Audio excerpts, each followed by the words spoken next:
बिस्मिल्लाहिर्रहमानिर्रहीम। मैं डॉक्टर ज़ीशान। पाकिस्तान के सूबा पंजाब में गुज़श्ता दिनों पड़ने वाली शदीद सर्दी की वजह से नमूनिया के केस रिपोर्ट हो रहे हैं। महकमा सेहत के मुताबिक मौसम सरमा में अब तक नमूनिया की वजह से 200 बच्चे मौत का शिकार हो चुके हैं और पंजाब में अमवात में तेज़ी से इजाफा हो रहा है। नमूनिया क्या है, इसकी वजूहात क्या हैं, इसकी अलामात क्या हैं और आप ख़ुद को और अपने बच्चों को इससे कैसे बचा सकते हैं, आज की वीडियो में हम इसी पर बात करेंगे। हमारी वीडियो को लास्ट तक ज़रूर देखें।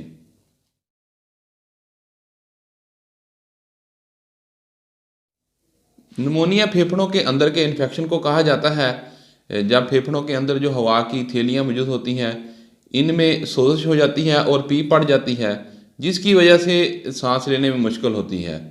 नमूनिया हर उम्र के अफराद को हो सकता है, मगर ये 3 साल से कम उम्र के बच्चे और 60 साल से ज़्यादा उम्र के बूढ़े, इनमें ज़्यादा ख़तरा होता है, क्योंकि इस एज के जो लोग होते हैं उनमें इम्यून सिस्टम बहुत कमज़ोर होता है, जिसकी वजह से वो बहुत सी बीमारियों का शिकार हो जाते हैं और ये बीमारी एक फ़र्द से दूसरे फ़र्द में मुंतकिल हो सकती है। ये ज़्यादातर इन्फेक्टेड पर्सन के मुंह, नाक, सांस लेने के ज़रिए, छींकने और खांसने के ज़रिए फैलती है। नमूनिया बैक्टीरिया, वायरस और फंगस की वजह से होता है।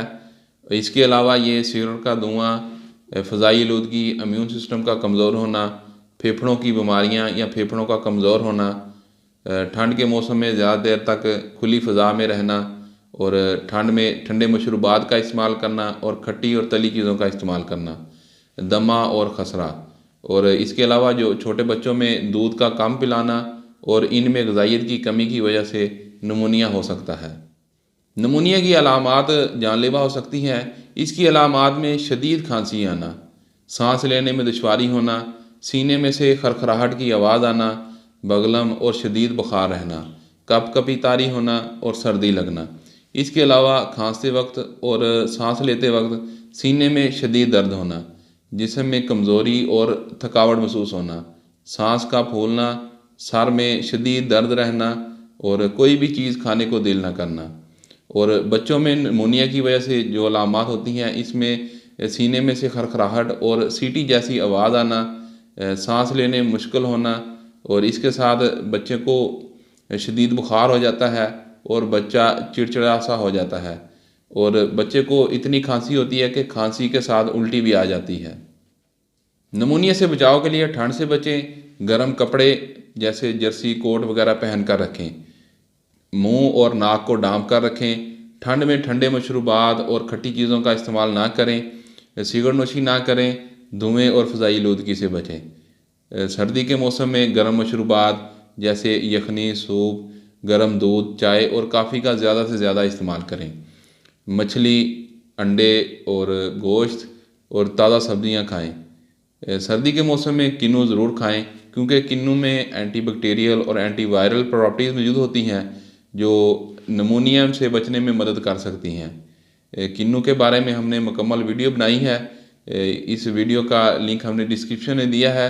इस वीडियो को जाकर ज़रूर देखें। बच्चों को नमूनिया से बचाव के लिए कुछ एहतियाती तदाबीर की जा सकती हैं, जिनमें बच्चों को खट्टी मीठी टाफ़ियाँ, मसालेदार पापड़, बाज़ारी चटपटे खाने, ठंडा पानी, ठंडे मशरूबात, ये चीज़ें खाने के लिए ना दें। और इसके अलावा बच्चे को ज़्यादा देर तक ठंड के मौसम में बाहर ना निकालें। ठंड में बच्चे को शहद, दूध और अंडा ज़रूर दें, क्योंकि बच्चे का इम्यून सिस्टम कमज़ोर होता है और ये चीज़ें बच्चे के इम्यून सिस्टम को स्ट्रॉन्ग करने में मदद करेंगी। 5 साल से कम उम्र के बच्चों में 30% बच्चों की मौत नमूनिया की वजह से होती है और 1 साल से कम उम्र के 100 बच्चों में 35 बच्चों की मौत की वजह नमूनिया होती है। बच्चों को नमूनिया से बचाव की वैक्सीन ज़रूर लगवाएं और सर्दी के मौसम में बच्चों को फ्लू वैक्सीन लगवाएं। नमूनिया के इलाज के लिए एंटीबायोटिक और एंटीवायरल मेडिसिन का इस्तेमाल होता है। सर्दी के मौसम में होने वाले नज़ला, ज़ुकाम, खांसी, इनका इलाज फौरी करवाएं और तबीयत ज़्यादा ख़राब होने की सूरत में डॉक्टर से फौरी रजू करें। उम्मीद है कि हमारी वीडियो आपको अच्छी लगी होगी। हमारी वीडियो को दोस्तों के साथ ज़रूर शेयर करें। हमारे YouTube चैनल को सब्सक्राइब करें और हमें टिकटॉक पर भी फॉलो करें। नेक्स्ट वीडियो के साथ हाज़िर होंगे। तब तक के लिए अपने दोस्त डॉक्टर ज़ीशान सलीम को इजाज़त दें। अल्लाह हाफिज़।